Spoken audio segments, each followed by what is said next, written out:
Il y a une autre fête et c'est en ce moment et c'est même ce week-end, ça a déjà bien commencé le week-end du 8 mai, ce sera le week-end prochain, 15e édition déjà, c'est au Domaine d'eau, un lieu sympathique, c'est Saperlipopette, c'est le festival de spectacles pour enfants et c'est le directeur du Domaine d'eau, Christopher Crime. Bonsoir Christopher. Bonsoir. Vous avez croisé Neptune dans les couloirs de oui, TV Sud? Il y a une partie qui est restée là quand même. Effectivement, oui. On va s'en occuper. Olfactif. Ouais. Bon, samedi, dimanche, en tout cas, c'est l'événement pour les jeunes, notamment pour les petits. On s'adresse avant tout à petites et grandes personnes en famille.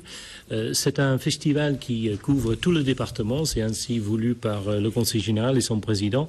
Et ce festival donc démarre au Domaine d'eau, comme vous avez rappelé le week-end dernier. Cette semaine, on a été en tournée en département et on continue les semaines d'après. Et ce week-end, le 12 et 13, nous avons effectivement 8 spectacles.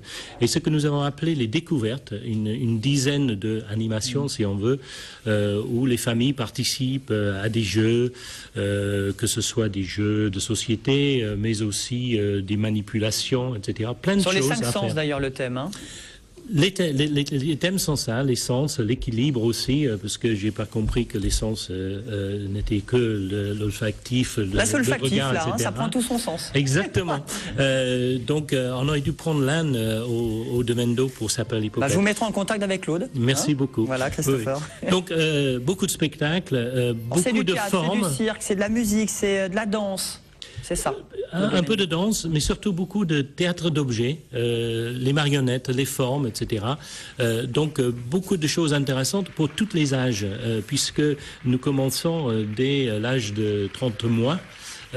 Et la particularité cette année, c'est le dimanche matin à 11h30, nous ouvrons les portes pour un seul spectacle qui s'adresse aux tout petits. Comme ça, les parents peuvent venir avec la poussette, les tout petits, voir un petit spectacle avant de partir, donner le biberon de midi. Bon, c'est bon à savoir. On peut même pique-niquer parce que c'est de 14h, mais on peut venir le matin au Domaine d'eau. Le parc s'ouvre à midi pour les pique-niqueurs. Il y a plein d'endroits où on peut acheter le sandwich, la salade, les glaces, etc. Et les spectacles et les animations commencent à 14h pour se terminer à 18h30 dans l'amphithéâtre avec un très grand spectacle cette année qui s'appelle Electro Kiff. On a pu le voir à la scène nationale de Sète dans le courant de l'hiver. Ça, c'est samedi, dimanche, 18h30.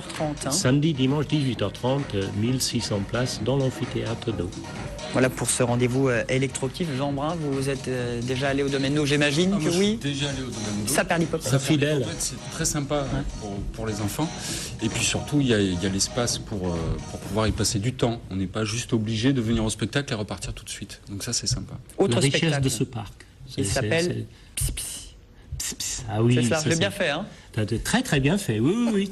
C'est autour justement des différents sens, etc. C'est un travail d'une compagnie étrangère et on a ouvert beaucoup sur l'Europe et donc effectivement c'est le premier spectacle qui démarre le samedi dimanche à 14h.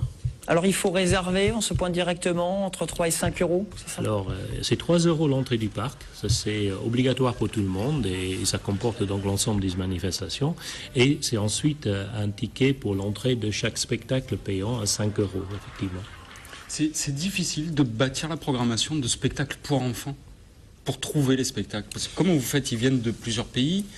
Comment vous faites pour identifier ces spectacles? Alors, ce qui est intéressant avec Saperlipopette, je suis associé avec quelqu'un qui a porté ce festival pour le Conseil général depuis quelques années, Isabelle Grison, et nous déterminons quelques lignes de conduite. Après, nous allons nous rendre dans différents festivals en France et à l'étranger, et en fonction de nos lignes de conduite, nous choisissons les spectacles.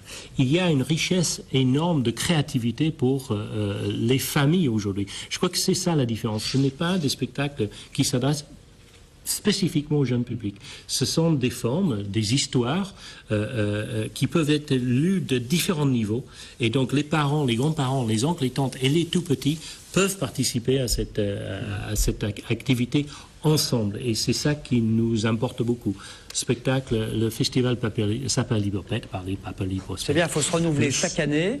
Donc différents spectacles ce week-end et vous allez continuer, vous allez faire l'ensemble de l'Hérault après Saint-Père-les-Popette. On tourne dans une vingtaine de communes. dans 20 communes et on termine dans l'autre domaine départemental d'art et de la culture qui est Sortie Ouest le dernier week-end de mai. Donc c'est grosso modo il y a 25 000 spectateurs qui vont être touchés sur l'ensemble du mois de mai. Alors à ce week-end, Christopher.